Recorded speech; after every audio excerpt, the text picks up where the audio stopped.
Good morning. Welcome again to Morning Devotions, and thank you again so much for our time together.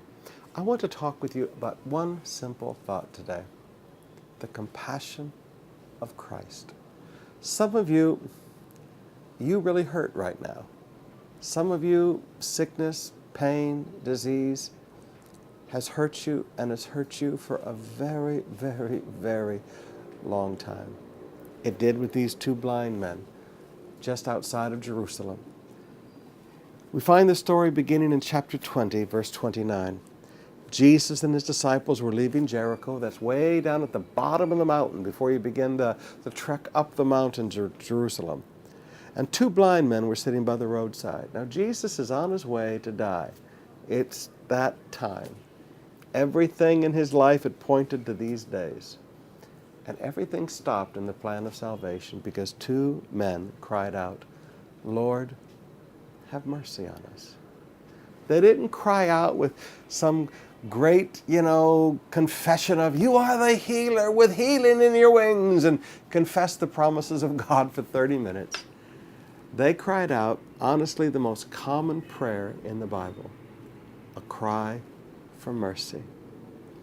And Jesus' answer to that cry for mercy was a question. What do you want me to do for you? Lord, would you guide the surgeon's hands? Okay, then he'll do that. Lord, would you give me money so that I can feed my family? Okay, he can do that. Lord, would you give me money for surgery? Okay, he can do that. But these two men, when Jesus said, "What do you want me to do for you?" they said, "Lord, we want our sight." They didn't ask for an answer to the symptoms. They asked for a solution to the root of the problem, the blindness. Now, when you come to God and cry out for mercy, and you feel his presence turn to you, never look at the symptoms. Never look for a symptom to go away. Don't treat the symptom of your problem.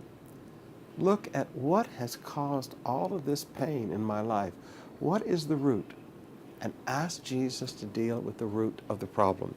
And the Bible said Jesus had compassion on them, touched their eyes, and immediately they received their sight and followed him. We have a God who is full of compassion. And when you're hurting and you cry out for mercy, he asks you, "What do you want me to do?" Don't answer with the symptoms, answer with the root of the problem.